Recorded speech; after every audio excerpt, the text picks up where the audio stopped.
Welcome back, guys. I just wanted to discuss this fantastic album, quite frankly, Grunge Fest. In fact, pre-grunge, if we're being really specific. It is the fabulous album, Bleach by Nirvana, their debut album. And to ask the question, is it actually Nirvana's best offering? Was it in fact their best album when we look at it more considered? On the fantastic, iconic Sub Pop label from 1989, still going today technically, although now part of the Warner Brothers conglomerate. Forget which year it was bought out, but yeah, back in the day, 1986, I believe it was conceived with, your real grunge heavyweights such as Mudhoney, Soundgarden, and that sort of ilk. So, real big iconic names with this Sub Pop label. So lineup wise, obviously Cobain, Chris. How are we going to say it? Is it Novoselic or Novoselic or Novoselic? I don't know. However you want to pronounce that surname, but the fabulous legendary bass player, I believe 6'5" of him, incredible height, and Chad Channing. So not Dave Grohl on drums at this stage. He hadn't cemented his place in the band at this. So Chad Channing, who did, from the Nirvana purist, cop a bit of flack for not being as heavyweight on the drums as Dave Grohl was, and still is actually. But yeah, so I think any Nirvana fans from back in the day, such as myself, or even Nirvana fans now, if we're being honest, the first time round, so back in the 90s when we were listening to this sort of stuff, let's put it out there, or I'll put it out there, we didn't really give a shit about Bleach prior to the arrival of Nevermind. It just wasn't a thing. I remember listening to this album for the first time, and it was just too much, quite frankly, to ingest and enjoy. It just didn't. No. But as the years have gone on and I've revisited numerous occasions, it just gets better and better and better. And you can literally hear new thing, something new each and every time you spin this fucking disc. I really, I put it out to you to re-listen, revisit this album, especially if there's any length of time since you did last listen. So some of the descriptive words, not all mine, but some to best describe this album would be certainly raw, unpolished, really got real rough edges to it, grubby, angry, it's got the angst comes through undeniably. But the best descriptive word I can fit to this album is sludgy. I think it's a fantastic way to describe the overall sound of this.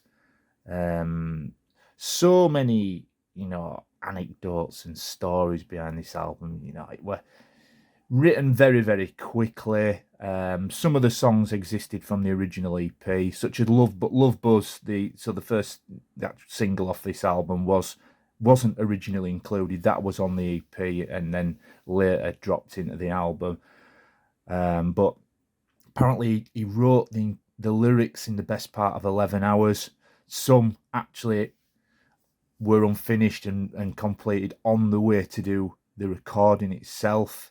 It was, I think, recorded on bugger all budget. But I will say there was only, I believe, around 40,000 copies of this album. So it might seem like a large number. It is a large number, I guess, but not in terms of, what they were to become. But 40,000 copies of this album was sold only. prior to the release of Nevermind. And that is obviously, when you look at what Nevermind did, is minuscule in comparison. And yeah, I'm not out to discredit or rubbish Nevermind for what it is. It's a piece of iconic musical grunge history, and it's without that album, a lot of bands, a lot of music probably wouldn't have existed as we know it today. It was so influential. It's hard to quantify that. It's just that I find listening to Nevermind now, it just comes across for what it actually is, and that's a commercially polished up version of grunge. And when you compare it back to this, you just can't. Admittedly, probably songwriting, not so much musical ability, but certainly the songwriting and maybe the sort of the song direction, eclipse this.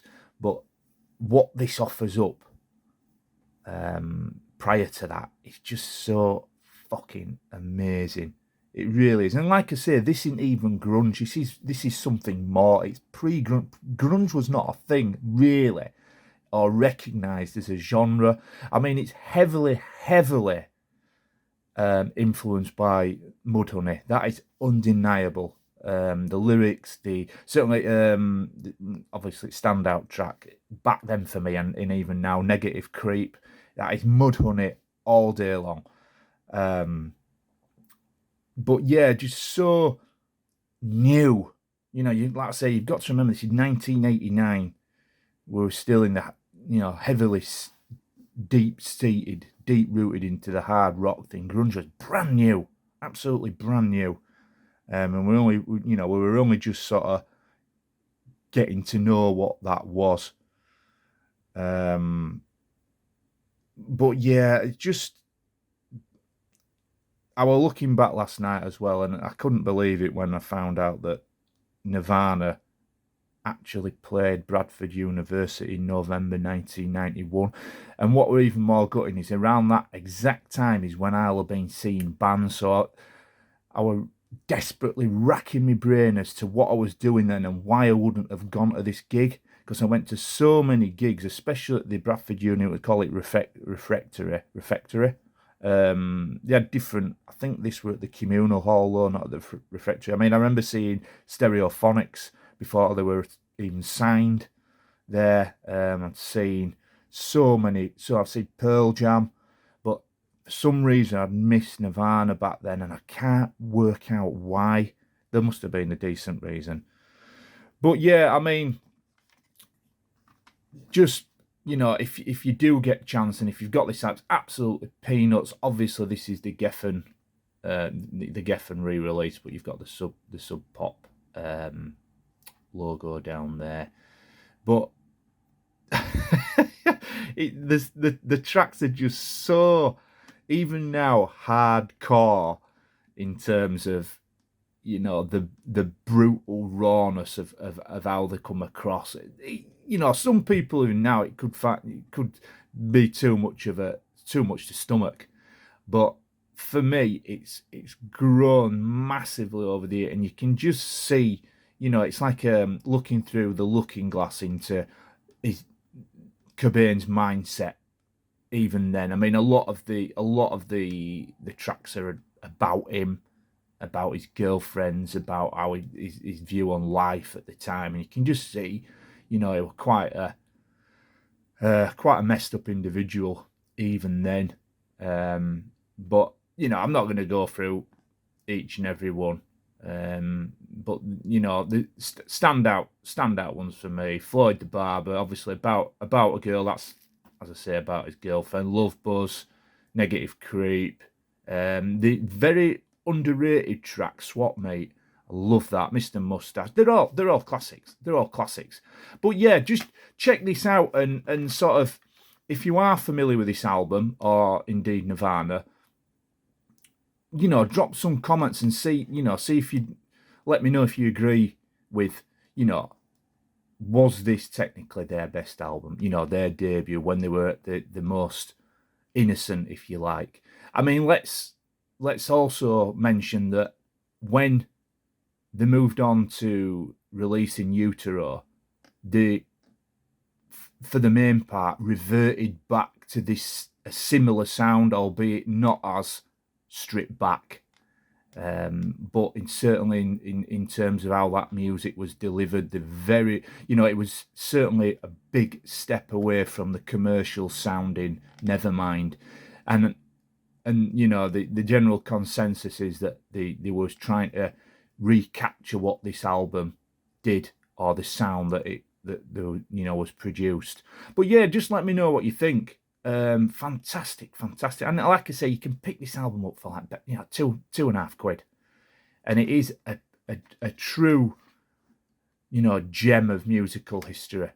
So yeah, cool. Thank you for watching. Please do like, share, and certainly comment and let me know what you think.